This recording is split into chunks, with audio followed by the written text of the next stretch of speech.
ಸೋಮನಾಥ ಬಂದು ರೀಚ್ ಆಗಿ ಇಲ್ಲಿ ಶ್ರೀ ಸೋಮನಾಥ ಡಾರ್ಮೆಟರಿ ಅತಿಥಿ ಗೃಹ ಅಂತೈತೆ.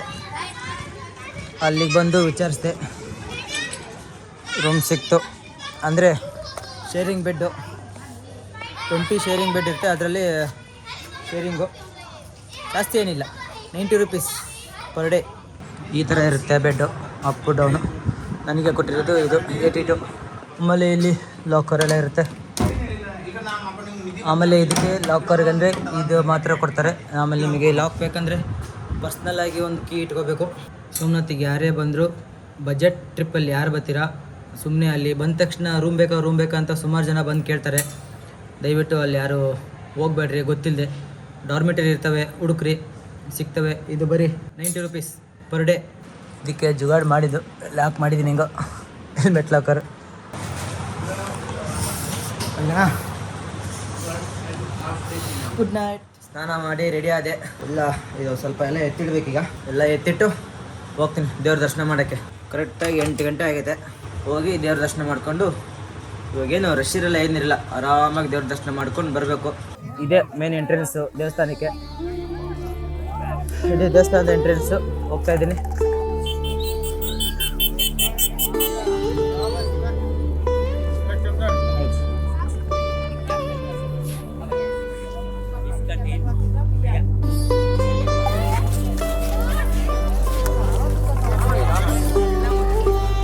ಇಲ್ಲಿ ಪಾರಿವಾಳ,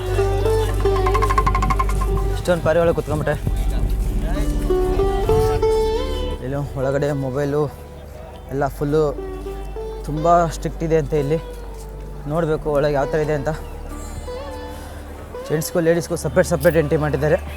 ಆದರೂ ತುಂಬ ನೀಟಾಗಿದೆ ಹೊರಗಡೆಯಿಂದ ಎಲ್ಲ. ಮೊಬೈಲೆಲ್ಲ ಒಳಗಡೆ ಬಿಡಲಿಲ್ಲ, ಎಲ್ಲ ಅಲ್ಲಿ ಲಾಕರಲ್ಲಿ ಇಟ್ಟು ಬರೋಕ್ಕೆ ಹೇಳಿದ್ರು. ಹೋಗ್ತಾ ಇದ್ದೀನಿ, ಮೊಬೈಲ್ ಲಾಕರಲ್ಲಿ ಇಟ್ಟು ಹೋಗ್ತೀನಿ. ದೇವ್ರ ದರ್ಶನ ಅಂತೂ ಚೆನ್ನಾಗಾಯಿತು. ಇದು ದೇವಸ್ಥಾನದ ಎಂಟ್ರೆನ್ಸು. ಮೊಬೈಲು ಮತ್ತು ಬ್ಯಾಗು ಎಲ್ಲ ಇಲ್ಲೇ ಇಟ್ಟಿದ್ದೆ. ಇದಕ್ಕೇನು ಯಾವುದೇ ಥರ ಚಾರ್ಜಸ್ ಇಲ್ಲ, ಕಂಪ್ಲೀಟ್ ಫ್ರೀ ಅದು. ಹೋಗಿ ದೇವ್ರ ದರ್ಶನ ಮುಗಿಸ್ಕೊಂಡು ಆಮೇಲೆ ಈ ಕಡೆಯಿಂದ ಎಕ್ಸಿಟ್ ತೊಗೊಂಡು ಬಂದು ಇಲ್ಲಿ ಮೊಬೈಲ್ ಮತ್ತು ಬ್ಯಾಗ್ ಇಸ್ಕೊಂಡಿದ್ದೀನಿ. ಇಸ್ಕೊಂಡು ಈ ಕಡೆಯಿಂದ ಸ್ವಲ್ಪ ದೇವಸ್ಥಾನ ಕಾಣುತ್ತೆ, ತೋರಿಸ್ತೀನಿ ಬನ್ನಿ. ಈ ಕಡೆಯಿಂದ ದೇವಸ್ಥಾನ ಕಾಣುತ್ತೆ.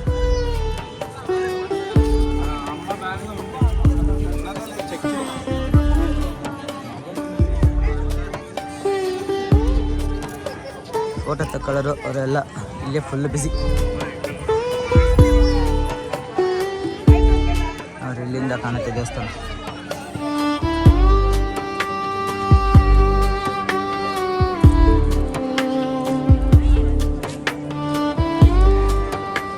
ದೇವಸ್ಥಾನದ್ದು ಇದು ಹೊಸ ಮಂದಿರ. ಇದು ಹಳೆ ಮಂದಿರ ಇದೆ ಅಂತೆ, ಅದ್ರ ಪಕ್ಕದಲ್ಲಿ ಇದೆ ಅಂತೆ.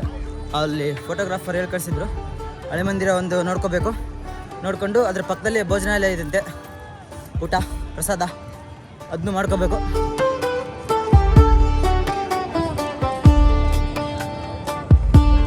ಅಲ್ಲಿ ಕಾಣ್ತಿದೆಯಲ್ಲ ಅದು ಕಂಬ ಏನಿದೆಯಲ್ಲ, ಅದು ಯಾವುದೋ ದೀಪಸ್ತಂಭ ಅಲ್ಲ, ಅದು ಪಾರಿವಾಳ ಕೂತ್ಕೊಳ್ಕಂತಾನೆ ಮಾಡಿರೋದು. ಅದು ಸಖತ್ತಾಗಿದೆ.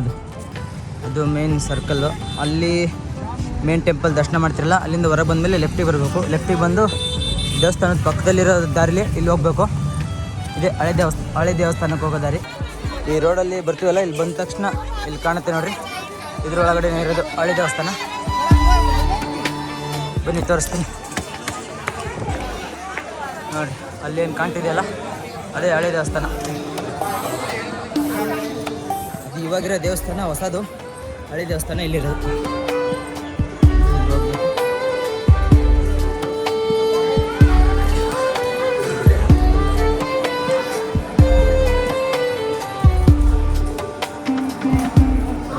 ರೌಂಡ್ ಹಾಕೊಂಡು ಹೋಗ್ಬೇಕು ಇಲ್ಲಿ.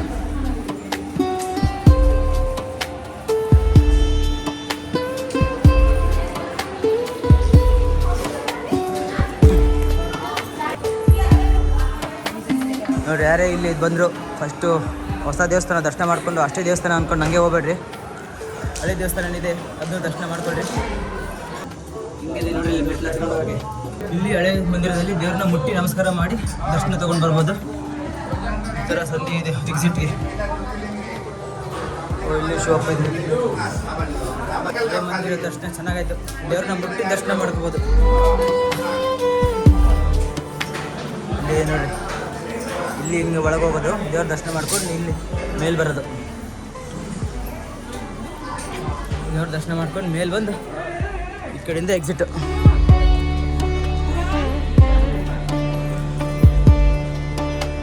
ನೋಡಿ ಇಲ್ಲಿ ಶಿವಲಿಂಗ ಇದೆ. ಇಲ್ಲಿ ಒಂದು ಶಿವಲಿಂಗ ದರ್ಶನ ಮಾಡ್ಕೊಂಡು ಒಟ್ಟೆ ಮೇನ್ ಟೆಂಪಲಲ್ಲಿ ಅಲ್ಲಿ ಒಳಗೆ ಹೋದಾಗ ಕ್ಯೂ ಇತ್ತಲ್ಲ ದರ್ಶನಕ್ಕೆ, ಅಲ್ಲಿ ದರ್ಶನಕ್ಕೆ ಹೋದಾಗ ಹಂಗೆ ಕಳಿಸ್ತಾ ಇದ್ರು ಮುಂದೆ ಅಲ್ಲೋಗಿ ನಿಂತ್ಕೊಂಡಾಗ ಎಕ್ಸಿಟ್ಗೆ ಹೋಗೋದು ಸೈಡಲ್ಲಿ ಒಂದು ಜಾಗ ಇತ್ತು, ಅಲ್ಲೋಗಿ ನಿಂತ್ಕೊಂಡು ಹೆಚ್ಚು ಕಮ್ಮಿ 15 ನಿಮಿಷ ದೇವ್ರನ್ನ ನೋಡ್ತಾ ನಿಂತ್ಕೊಂಡಿದ್ದೆ ಆರಾಮಾಗಿ. ಯಾರು ಏನೂ ಅಲ್ಲಿಲ್ಲ ಅಲ್ಲಿ. ಒಳಗೆ ಹೋಗೋದು, ಒಳಗೆ ಹೋಗಿ ದರ್ಶನ ಮಾಡ್ಕೊಂಡು ಮೇಲೆ ಮೆಟ್ಟಲಲ್ಲಿ ಸುತ್ತಾಕೊಂಡು ಹಿಂಗೆ ಬಂದು ಬರಬೇಕಿಲ್ಲ ವಾಪಸ್. ಹಳೆ ಮಂದಿರ ದರ್ಶನ ಕೂಡ ಆಯಿತು. ಇಲ್ಲೇ ಪ್ರಸಾದ್ ಕೌಂಟ್ರ್ ಹತ್ರ ಬಂದೆ, ಲೈನ್ ಇತ್ತು. ಇಲ್ಲಿ ಫ್ರೀ ಟೋಕನ್ ಎಲ್ಲರಿಗೂ ಫ್ರೀ ಕೊಟ್ಟು ಕಳಿಸ್ತಾಯಿದ್ರು. ಪ್ರಸಾದ ಇಸ್ಕೊಂಡೆ, ರೊಟ್ಟಿ ಪಲ್ಯ ಅನ್ನ ದಾಲು ಸ್ವೀಟು ಎಲ್ಲ ಹಾಕಿದ್ದಾರೆ. ಇಲ್ಲಿ ಚೇರ್ ಹಾಕಿದ್ದಾರೆ, ಅಲ್ಲಿ ಬೇಡ, ಅಲ್ಲಿ ವಯಸ್ಸಾದವ್ರು ಕೂತ್ಕೊಳ್ಳಿ, ನಾವೇ ಯಾಕೆ ಅಲ್ಲಿ ಕೂತ್ಕೊಳ್ಳೋಣ, ಇಲ್ಲದೆ ನಮಗೆ ವಿಶಾಲವಾದ ಜಾಗ ಆರಾಮಾಗಿ ಕೂತ್ಕೊಳ್ಳೋಣ. ಅಲ್ಲಿ ಚೇರ್ ಹಾಕಿರೋದು ದೊಡ್ಡವ್ರು ಕೂತ್ಕೊಳ್ಳಿ ಅಂತ, ನಮಗಲ್ಲ. ಇಲ್ಲಿ ಹೋಗಿ ಹಳ್ಳಿ ದೇವಸ್ಥಾನ ನೋಡ್ಕೊಂಡು ಬಂದೆ. ಆಮೇಲೆ ಮತ್ತೆ ಪ್ರಸಾದನೂ ಆಯಿತು. ಊಟ ಮಾಡ್ಕೊಂಡು ತಿರ್ಗಿ ವಾಪಸ್ ಹೊರಗೆ ಬಂದೆ. ಇವಾಗ ಇದೇನು ಮೇನ್ ದರ್ಶನ ಹೋಗ್ತೀರೋ ಅದ್ರ ಪಕ್ಕ ಇಲ್ಲಿದೆಯಲ್ಲ, ಹಿಂಗೆ ಸ್ಟ್ರೈಟಾಗಿ ಓಷನ್ ವ್ಯೂ ಅಂತ ಇದೆ ಗೇಟ್. ಆ ಗೇಟ್ ಒಳಗೆ ಹೋಗ್ಬೇಕು. ಆ ಗೇಟ್ ಒಳಗೆ ಹೋಗಿ ಸಮುದ್ರದ ಕಡೆಯಿಂದ ನಿಂತ್ಕೊಂಡು ದೇವಸ್ಥಾನ ನೋಡಬೇಕು. ದೇವಸ್ಥಾನ ಹೆಂಗೆ ಕಾಣುತ್ತೆ ಅಂತ ನೋಡ್ಕೊಂಡು ಬರ್ಬೋದು.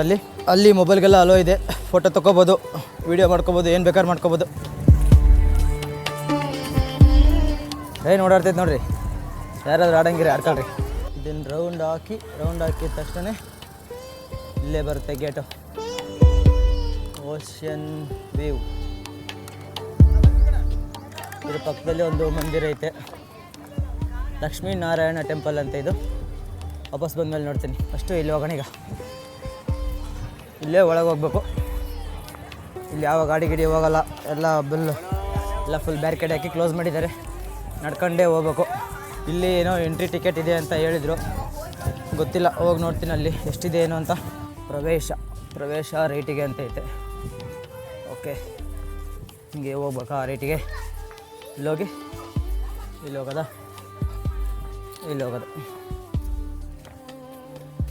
ಓ ಇಲ್ಲಿ ಐತೆ. Charges ₹5 rupees charges. ಓಕೆ, ಇಲ್ಲಿ ಬಂದು ಇಲ್ಲಿ ಟಿಕೆಟ್ ತೊಗೋಬೇಕು. ₹5 ಟಿಕೆಟ್ ತೊಗೊಂಡು ಅದ್ರ ಪಕ್ಕದಲ್ಲೇ ಎಂಟ್ರಿ ತೊಗೊಂಡು ಹೋಗ್ಬೇಕು. ನಾವು ದುಡ್ಡು ಕೊಟ್ಟು ಟಿಕೆಟ್ ತಗೊಳ್ಬೇಕು, ಅವರೆಲ್ಲ ಅರ್ಧ ಕೊಡ್ತಾರೆ. ಈ ಸಿಸ್ಟಮ್ ಯಾವಾಗಿಂತ ಬಂತ ಗೊತ್ತಿಲ್ಲ. ನಾವು ದುಡ್ಡು ಕೊಡೋದಂತೆ, ಅವರು ಅರ್ಧ ಹಾಕೋದಂತೆ. ಎಂಟ್ರಿಗೆ ಬಜರಂಗಿ ನಿಂತ್ಬಿಟ್ಟವನೆ, ಆ ಕಡೆ ಬುಕ್ ಮಾಡಿದ್ದೆ. ಬಜರಂಗಿ ಬಂದೇ ಇರು. ಇಲ್ಲಿಂದ ಫುಲ್ ಡೆಡ್ ಎಂಡ್ವರೆಗೂ ಬಂದೆ. ಮಂದಿರಕ್ಕೆ ಈ ಕಡೆ ಹೋಗ್ಬೇಕು. ಇಲ್ಲಿ ಆಂಜನೇಯ ಇದೆ, ಆಮೇಲೆ ಬೀಚ್ ಇದೆ. ಇಲ್ಲಿ ಒಂಟೆ ಇದೆ. ಇಲ್ಲೊಂದು ಸ್ವಲ್ಪ ಎಲ್ಲ ನೋಡಿಕೊಂಡು ಆಮೇಲೆ ಇದು ಮುಗಿಸ್ಕೊಂಡು ಆಮೇಲೆ ಅಲ್ಲಿ ದೇವಸ್ಥಾನ ನೋಡೋಕೆ ಹೋಗೋಣ. ಒಂಟೆ ರೈಡ್ ಮಾಡ್ತೀರಾ ಯಾರಾದರೂ? ಒಂಟೆ ರೈಡ್ ಮಾಡೋಂಗಿದ್ರೆ ಬನ್ನಿ ಸೋಮನಾಥಕ್ಕೆ.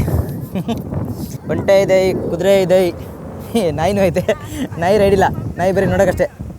ನಾಯಿ ನಿಂಗೆ ರೈಡ್ ಮಾಡಲಿಲ್ಲ? ನೈ ಭಯ್ಯ. ಒಂಟೆ ನೋಡ್ರಿ, ಅಂಬಾರಿ ಥರ ಮಾಡ್ಕೊಂಬಿಟ್ಟವ್ರು ಮೇಲ್ಗಡೆ ಆರಾಮಾಗಿ ಕೂತ್ಕೊಳ್ಳೋಕ್ಕೆ. 1 2 3 4 5 6 7 8 ಒಂಟೆ ಇದ್ದಾವೆ. ಅರಬ್ಬಿ ಸಮುದ್ರದ ದಡದಲ್ಲಿ ಸೌರಾಷ್ಟ್ರ ಸುಂದರಂ ಸೋಮನಾಥೇಶ್ವರಂ ಕೇಳಿದ್ರಲ್ಲ, ಅಲ್ಲಿ ಬಂದಿದ್ದೀನಿ ನಾನೀಗ. ನೋಡ್ರಿ ಹೆಂಗೆ ಕಾಣ್ತಿದ್ದೆ ದೇವಸ್ಥಾನ. ಹೋಗ್ತೀನಿ ಇನ್ನೂ ಹತ್ರ ಹೋಗ್ತೀನಿ. ಕುದುರೆ ರೈಡ್ ಮಾಡ್ಕೊಂಡು ಬಂದ್ರಪ್ಪ ಇವರು. ಅಲ್ಲಿ ಹೆಂಗಿದೆ ಎಲ್ಲ ಕಲ್ಲು, ಡಿಸೈನ್ ಕಲ್ಲುಗಳು. ಸಮುದ್ರ, ಬೀಚು, ಒಂಟೆ, ಕುದುರೆ ಎಲ್ಲ ನೋಡ್ಕೊಂಡಿದ್ದಾಯಿತು. ಹೋಗೋಣ ದೇವಸ್ಥಾನ ನೋಡೋಕ್ಕೆ. ದೇವಸ್ಥಾನದ ಹತ್ತತ್ರ ಬಂದೆ. ಇಲ್ಲಿಂದ ದೇವಸ್ಥಾನ ಹೆಂಗೆ ಕಾಣ್ತಿದೆ ಅಂದರೆ ಅನಾಹುತ ಕಾಣ್ತಿದೆ. ತೋರಿಸ್ತೀನಿ ನೋಡಿ. अनंत है शक्ति तेरी महादेव वरर हिमालय की चोटियां गूंजे शिव के स्वर स्वर गले में सांप लिपटा चंद्रमा जड़ा माथे पर तेरी महिमा अपरंपार ಅಲ್ಲಿ ಬಂದು ಹಿಂಗೆ ಟರ್ನ್ ಆಗಿ ಬಂದೆ. ಬಂದಿದ ತಕ್ಷಣ ದೇವಸ್ಥಾನ ಇನ್ನೂ ಹತ್ರ ಹೋಗ್ಬೋದು, ಇನ್ನೂ ಅದ್ರ ಪಕ್ಕದವರೆಗೂ ಹೋಗ್ಬೋದು. 5 ರೂಪಾಯಿ ಅಲ್ಲ 50 ರೂಪಾಯಿ ಟಿಕೆಟ್ ಇಟ್ಟರು ಪರವಾಗಿಲ್ಲ. ಇಲ್ಲಿ ಆ ಥರ ಇದೆ ಟೋಟಲ್. ಇದು ಈ ರಸ್ತೆ ಇರೋದು ಟಿಕೆಟ್ ತೊಗೋತೀವಲ್ಲ ಅದರಿಂದ ಕರೆಕ್ಟಾಗಿ 1 ಕಿಲೋಮೀಟ್ರ್ ಇದೆ. ಅಲ್ಲಿಂದ ಮುಂದೆ ಬಂದು ಅಲ್ಲಿ ಆಂಜನೇಯನ ಹತ್ರ ಹಿಂಗೆ ಟರ್ನ್ ಆಗ್ತಿರಲ್ಲ, ಅಲ್ಲಿಂದ 900 ಮೀಟರ್ ಅಂತ ಬರೆದಿದೆ. ಅಲ್ಲಿಂದ ಅಷ್ಟು ದೂರ ಇದೆ ಇದು ರೋಡು.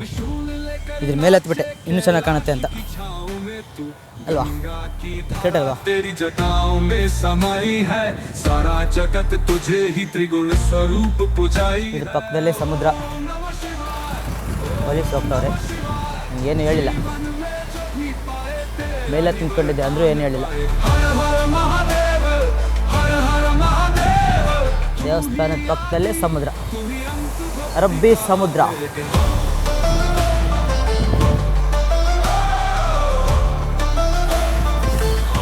ಸಖತ್ತಾಗಿ ಕಾಣ್ತಿದೆಯಲ್ಲ ದೇವಸ್ಥಾನ. हर हर महादेव. कट उसका हर जाए तेरा दर्शन पाकर मन में शांति आ जाए भोलेनाथ की मूर्त से घर में उजाला. जय सोमनाथ ಅಂತ ನಮ್ಮ ತ್ರಿವರ್ಣದಲ್ಲಿ ಹಾಕಿರ್ತಾರೆ ಇಲ್ಲಿ. तेरा ही उजाला हो. ओम नमः शिवाय ओम नमः शिवाय.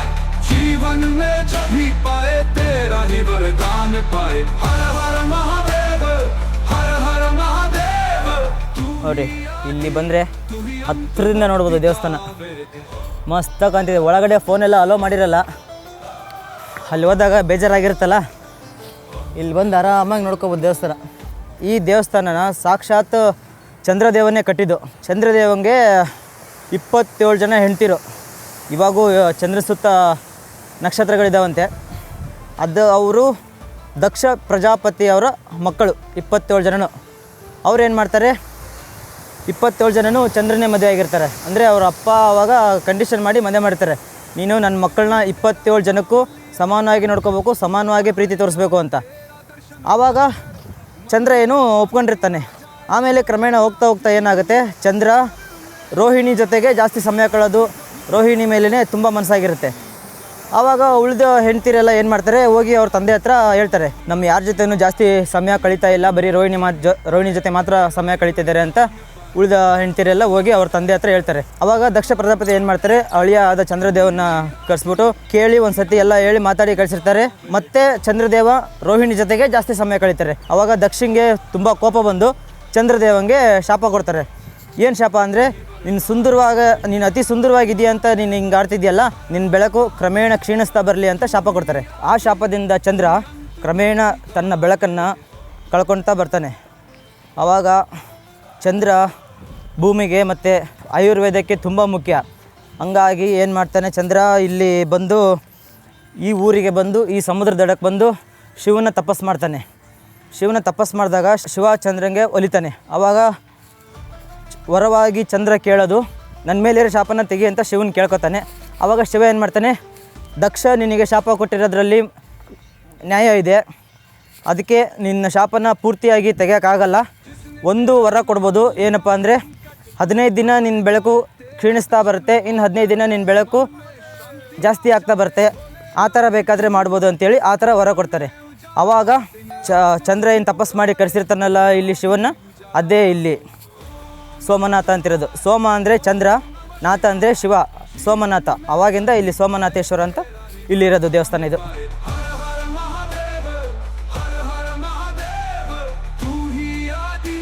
तू ही अंत भक्ति का वेद.